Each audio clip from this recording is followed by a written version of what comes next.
आइए सुनते हैं कार्यक्रम शुभ प्रभात।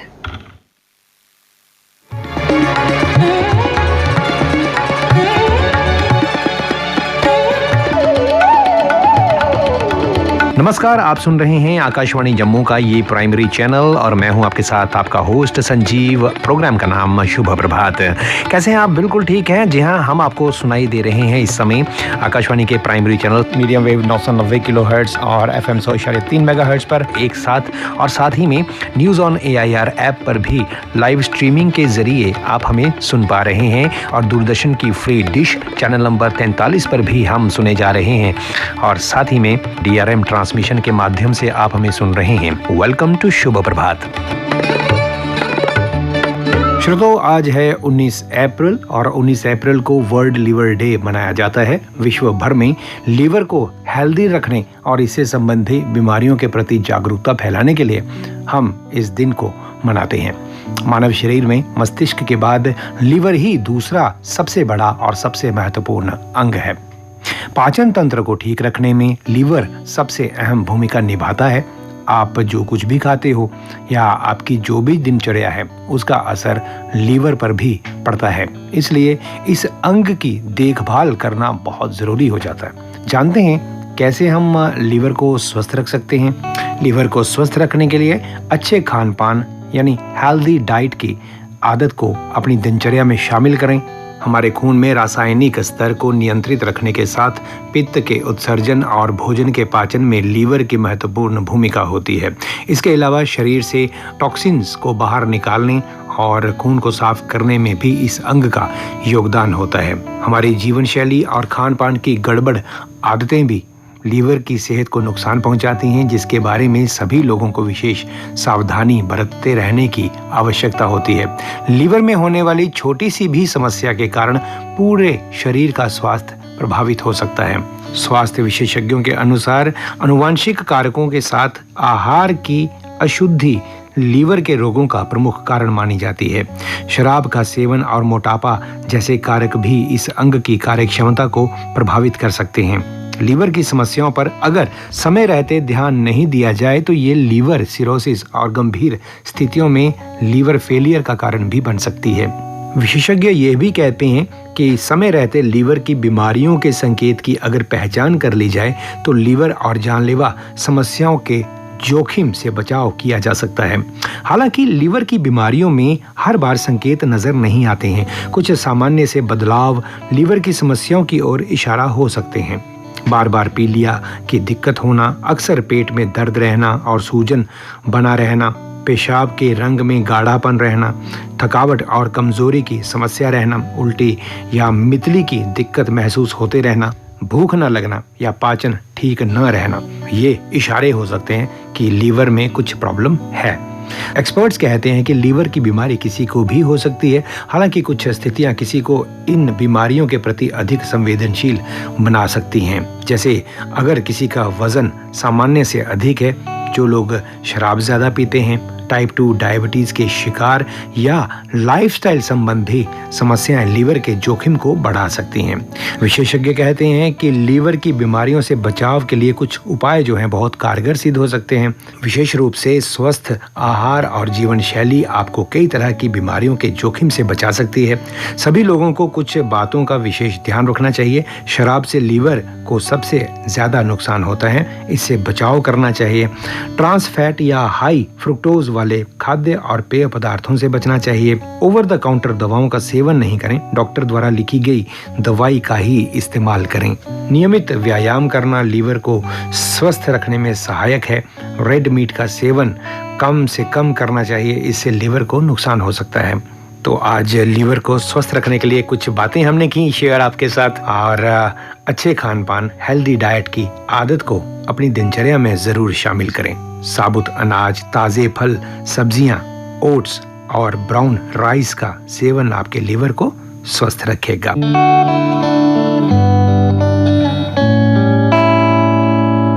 तो स्वास्थ्य की बात चल रही है, शरीर की बात चल रही है, तो क्यों ना आज हम आयुष के बारे में भी जानें। एक ऐसी पद्धति जो कि बहुत असरदार तरीके से प्राण रक्षक है। श्रोताओ, आइए आज बात करते हैं डॉक्टर आदित्य शाह से, जो कि रिसर्च ऑफिसर हैं regional Ayurvedic research institute Jammu में, और हमें बताएंगे आयुष के बारे में कुछ ऐसी बातें जो हम बहुत कम जानते हैं। और आयुष के बारे में बात करना वैसे भी समय समय पर बहुत बढ़िया होता है। तो चलिए उन्हीं से सुने कुछ खास बातें आयुष पे। बेसिकली जो आयुष वर्ड है उसके अंदर A for Ayurveda, Y for yoga, U for Unani, S for Siddha and H for homeopathy, ऐसे ही सभी जो ट्रेडिशनल सिस्टम ऑफ मेडिसिन है भारत की, वो सारी ट्रेडिशनल सिस्टम इसके अंतर्गत आती है। उसमें पर्टिकुलरली जो आयुर्वेदा की बात करें हम, आयुर्वेदा का जो मुख्य सिद्धांत है वो ये है कि स्वस्थ से स्वास्थ्य संरक्षणम आतुरश्च विकार प्रशमनम, मतलब कि जो स्वस्थ व्यक्ति है उसके स्वास्थ्य की रक्षा करना और जो रोगी है उसकी चिकित्सा करना, ये हमारे आयुर्वेद के मुख्य उद्देश्य है। इसलिए आयुर्वेद में जो संहिता है, जो क्लासिक है आयुर्वेद की, उसके अंदर दोनों ही विंग्स में बहुत अच्छे से डिस्क्रिप्शन दिया हुआ है कि एक स्वस्थ व्यक्ति को उसके स्वास्थ्य की रक्षा कैसे करनी है और जब वो रोगी हो जाता है तो उसका ट्रीटमेंट कैसे करना है। ये दोनों ही चीजों को बहुत अच्छे से आयुर्वेद में हाईलाइट किया गया है। अगर तो जो आयुर्वेद के जो सिद्धांत है उसको सामान्य जीवन में हम फॉलो करें तो हम कोविड-19 तो ठीक है, बाकी भी जो आजकल के लाइफस्टाइल डिसऑर्डर है उससे हम आराम से बच सकते हैं। जी, तो सुबह से लेके शाम तक जो दिनचर्या होती है उसमें अपने आप को स्वस्थ रखने के लिए आयुष का बहुत बड़ा रोल है। बहुत बड़ा रोल है जी। कोरोना के समय की बात करें तो कोविड-19 के समय में बहुत सारे लोगों को बहुत सारी प्रॉब्लम्स आई, स्वास्थ्य संबंधी बहुत सारी मुश्किलों में लोग फंसे। कोविड-19 में कितना सक्सेसफुल रहा आयुष? पर्टिकुलरली कोविड-19 पेंडेमिक के दौरान आयुष की बात करें तो मिनिस्ट्री ऑफ आयुष के द्वारा बहुत सारे इनिशिएटिव लिए गए। उसमें सबसे पहले जब कोविड-19 शुरू हुआ तब लगभग किसी को ज्यादा कुछ कोविड-19 के बारे में नहीं पता था। उस दौरान ही मिनिस्ट्री ऑफ आयुष ने एक पब्लिक हेल्थ के लिए गाइडलाइन जारी की थी जी। वो सेल्फ केयर गाइडलाइन थी फॉर प्रिवेंशन ऑफ कोविड-19, जिसके अंतर्गत बहुत सारे स्टेप बताए गए थे जिसको फॉलो करके हम अपनी इम्यूनिटी को बूस्ट करके कोविड-19 के इन्फेक्शन से बचने के लिए हमारे बॉडी को तैयार करने के लिए ये गाइडलाइन थी। उसमें 4-5 चीजें जो हाईलाइट मैं कर सकता हूँ, उसमें एक चीज थी हल्दी वाला दूध, जिसको गोल्डन मिल्क नाम दिया गया था। तो उसमें मिनिस्ट्री की गाइडलाइन के अनुसार 150 ml दूध में आधा चम्मच हल्दी डालकर पीने के लिए बोला गया था। एक बहुत अच्छा स्टेप था। दूसरा एक आयुष काढ़ा करके मिनिस्ट्री ऑफ आयुष के द्वारा डेवलप की गई थी। सामान्य किचन में मिलने वाली तुलसी, दालचीनी वगैरह 4 चीजों को मिला करके काढ़ा डेवलप किया गया था। सामान्य जनता में बहुत ही इसकी डिमांड आई और इसको बहुत सारे लोगों ने पिया और इससे इम्यूनिटी बूस्ट की खुद की। इसके साथ एक च्यवनप्राश जो नॉर्मली हमारा आयुर्वेद का एक रसायन है उसको भी खाने के लिए बोला गया था। साथ ही में कणु तेल करके एक आयुर्वेद की दवाई है जिसको नाक में 2-2 ड्रॉप डालने के लिए एक एडवाइजरी जारी की गई थी। साथ में योगा और अपने जो दूसरा खाने पीने की जो चीजें है उसको क्या क्या ध्यान रखना है, ये सारा एक गाइडलाइन दिया गया था। इस गाइडलाइन को फॉलो करके बहुत सारे लोग खुद स्वस्थ रहे हैं, अपनी इम्यूनिटी बूस्ट की है और ड्यूरिंग कोविड-19 इसके इन्फेक्शन से बचे भी है। और दूसरी बात कि जिन्होंने ये गाइडलाइंस फॉलो की अपने जीवन में, उन लोगों को कोविड-19 होने पर भी जो मेजर सिम्टम्स थे उसके, ब्रीथिंग डिफिकल्टी या ऑक्सीजन लेवल कम हो जाना या बहुत ज्यादा तेज बुखार आना, इन सब समस्याओं से वो काफी हद तक बचे रहे थे। तो ये एक बहुत अच्छा इनिशिएटिव मिनिस्ट्री ऑफ आयुष ने लिया था। अभी भी उसमें अपडेशन आते रहते हैं जी। उसके बाद अगर मैं बात करूँ, ये तो प्रिवेंटिव सेल्फ केयर गाइडलाइन की बात हो गई। उसके बाद मिनिस्ट्री ऑफ आयुष ने इन दौरान थोड़े प्रोफाइलेक्टिक रूप में, मेडिसिन के रूप में हम आयुर्वेद में क्या दे सकते हैं कोविड-19 इन्फेक्शन से बचने के लिए, उसके ऊपर इंडिया के बहुत सारे इंस्टीट्यूट में प्रोफाइलेक्टिक के रूप में पहले रिसर्च किए गए। उसमें पर्टिकुलरली 2 मेडिसिन उभर के आई सामने। एक संशमनीवटी, जिसको गुडुची घनवटी भी कहते हैं, ये बेसिकली इसमें गिलोय कंटेंट के रूप में होता है। और दूसरा अश्वगंधा चूर्ण या तो अश्वगंधा टैबलेट। ये दोनों ही मेडिसिन के जो रिसर्च हुए उसमें बहुत सारी इस मेडिसिन की जो एज अ प्रोफाइलेक्टिक बहुत सारी उपयोगिता सामने आई। फिर मिनिस्ट्री ऑफ आयुष ने इसको लॉन्च किया और लगभग मिनिस्ट्री ऑफ आयुष के अंडर में जो भी, जैसे हमारी CCRA central council for research in Ayurvedic sciences है, एक काउंसिल है, वैसे ही नेशनल इंस्टीट्यूट और दूसरी काउंसिल के द्वारा वो इंडिया के लगभग सभी स्टेट्स में इसको प्रोफाइलेक्टिक के रूप में सामान्य जनता तक पहुंचाने का काम किया गया। उसके बाद एक मिनिस्ट्री ऑफ आयुष के द्वारा आयु रक्षा किट करके एक किट डेवलप की गई, जिसके अंदर सामान्य जनता को 1 महीने के लिए पूरा किट एक दिया जा रहा था, जो इम्यूनिटी डेवलप करने के लिए और एज अ प्रोफाइलेक्टिक कोविड-19 की रोकथाम के लिए यूजफुल रहता था। जम्मू की अगर बात करें तो हमारे इंस्टीट्यूट के द्वारा मिनिस्ट्री ऑफ आयुष की तरफ से RSपुरा क्षेत्र में हमने 5-6 गांव सिलेक्ट किए थे, जिसके अंदर हमने लगभग 10,000 पॉपुलेशन को ये आयु रक्षा किट बांटी है और साथ साथ में हमने मास्क और साबुन उसका भी वितरण फ्री ऑफ चार्ज में किया। तो लगभग 10,000 जनता ने इस किट का लाभ उठाया है जी। उसमें भी हमने इसको बिफोर एंड आफ्टर असेसमेंट भी किया था। सिर्फ ऐसे नहीं था कि हमने उसको बांट दिया, पहले और बाद में हमने फोन से उनका फॉलोअप लेकर भी हमने ये जानने की कोशिश की थी कि ये लेने से उनका क्या उनको फायदा हुआ है या क्या हो गया।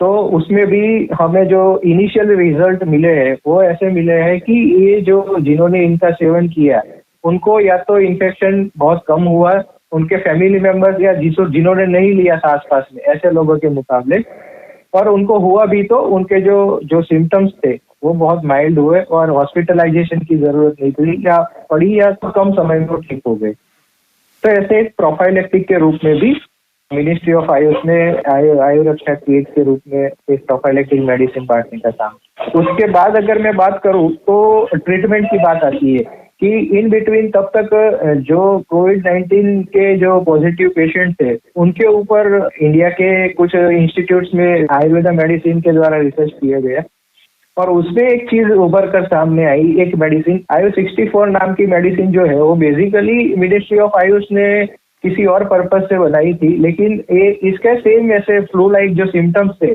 उसके लिए वो प्रिपेयर की गई थी। तो उस मेडिसिन को जब इसमें दिया गया है, क्योंकि सिम्टम सेम थे, या कोविड-19 के सिम्टम और उसके सिम्टम सेम होने के कारण इसमें इसको प्रयोग किया गया, तो ये उभर करके सामने आया कि आयु 64 के द्वारा भी अगर तो उसको एज अ स्टैंडर्ड केयर के साथ साथ में दिया जाए तो जो उनकी जो पेशेंट है वो बहुत कम समय में ठीक होने लगे। मतलब अगर तो कोई सिर्फ एलोपैथी मेडिसिन ले रहा है तो उसको ठीक होने में जितना समय लगेगा, अगर वो एलोपैथी मेडिसिन के साथ में आयु 64 भी ले रहा है तो उससे आधे समय में या उससे बहुत कम समय में वो ठीक होने लगा या नेगेटिव रिपोर्ट RT-PCR में आने लगी जी। तो ये आयु 64 एक बहुत अच्छी मेडिसिन कोविड-19 के लिए सामने आई। उसके बाद भी बहुत 4-5 इंस्टीट्यूट में और ज्यादा पेशेंट पे इसको टेस्ट किया गया।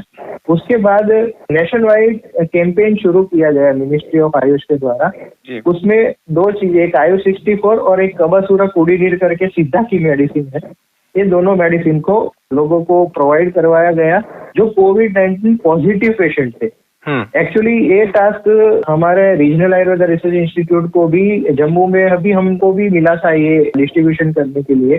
तो हमने जो सेवा भारती ऑर्गेनाइजेशन है उसके साथ मिलकर के जो भी आइसोलेशन सेंटर्स थे या जो भी पेशेंट होम आइसोलेट हुए थे उन सबको हमने घर घर जाकर के आयु 64 मेडिसिन प्रोवाइड करवाया और उनका भी हमने बिफोर एंड आफ्टर डाटा लिया था। उसमें भी सेम ये चीज सामने आई थी कि जिन्होंने आयु 64 का सेवन किया है स्टैंडर्ड केयर के साथ साथ में या सिर्फ किसी को जिनको कम सिम्टम थे उन्होंने सिर्फ आयु 64 लिया, उनको भी बहुत अच्छा रिजल्ट मिला है। कम समय में कम सिम्टम्स के साथ कम मुश्किलों से उनका ये जो पीरियड था कोविड-19 का वो निकल गया। तीनों ही मेडिसिन प्रोफाइलेक्टिक के रूप में संशमनीवटी, अश्वगंधा और ट्रीटमेंट के रूप में आयु 64, ये तीनों ही मेडिसिन मार्केट में भी अवेलेबल है। कुछ कंपनियां इसको बना रही है और मार्केट में आसानी से मिल सकती। अच्छा, कोई एलोपैथी की दवाई खा रहा है, साथ ही में आयुर्वेदिक का ये वाली आयु 64 या इस तरह की दूसरी आयुर्वेदिक मेडिसिन जो हैं जो आपने बताई हैं वो साथ साथ में ले सकता है, कोई इसमें नुकसान नहीं है? इसमें कोई नुकसान नहीं है। और इनिशियली जो रिसर्च हुआ है, जो स्टडीज हुई, उसमें ऐसे ही शुरुआत हुई थी, क्योंकि डायरेक्टली सिर्फ आयुर्वेदा मेडिसिन देने के लिए तब इतना अलाउ नहीं था जी। तब इसी के बेस पे रिसर्च शुरू हुई थी कि इसको स्टैंडर्ड केयर, मतलब एलोपैथी मेडिसिन जो ले रहा है उसके साथ में इसको दिया गया था, और इसमें कोई भी इसकी साइड इफेक्ट नहीं मिली थी साथ में लेने से, और ना ही कोई प्रॉब्लम हुआ, और बहुत अच्छा रिजल्ट भी मिला। मतलब स्टैंडर्ड केयर या तो एलोपैथी मेडिसिन कोई ले रहा है उसके साथ में अगर इसको लेता है तो बहुत अच्छी बात है, ले सकते हैं, मतलब इसको कोई प्रॉब्लम नहीं। तो ये दवाई खाने के साथ साथ किस तरह का डाइट कंट्रोल और किस तरह का लाइफस्टाइल होना चाहिए इंसान का? ये दवाई कोई अगर खा रहा है तो उसको थोड़े से आयुर्वेदिक प्रोटोकॉल को फॉलो भी करना चाहिए। जैसे आयुर्वेद में बोलते हैं कि जो उठने का समय है वो ब्राह्म मुहूर्त है उत्तिष्ठित, मतलब थोड़ा अर्ली मॉर्निंग उठना चाहिए, मतलब सूर्योदय से पहले उठने की कोशिश करें या सूर्योदय के साथ साथ कम से कम उठ जाए।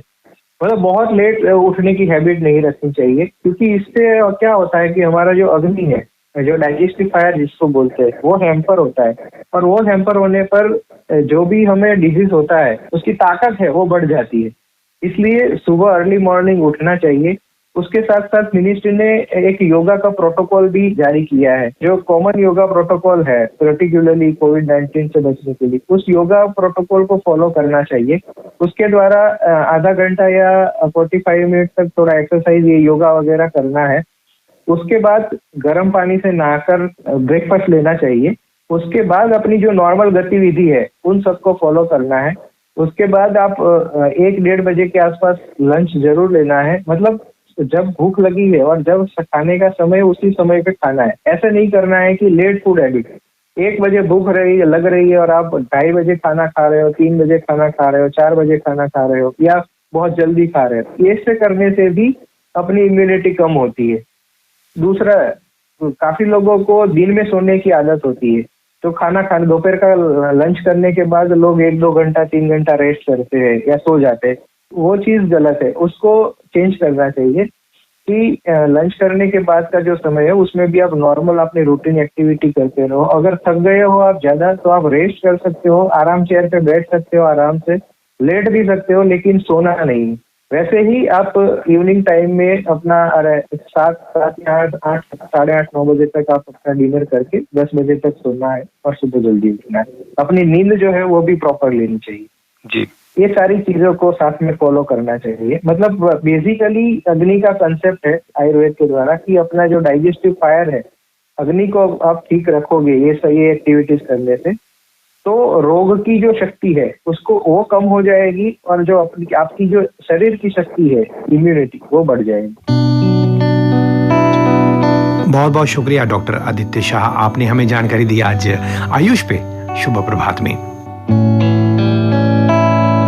और अब चलते हैं, मिलेंगे आपको प्रोग्राम के अगले एपिसोड में। तब तक के लिए सुरक्षित रहिए, आपका दिन बहुत शुभ हो, आपको कम से कम एक खुशखबरी आज जरूर सुनने को मिले। आप हमारे साथ रहें शुभ प्रभात में। संजीव को दीजिए इजाजत। Have a very wonderful, secure and safe Wednesday. नमस्कार।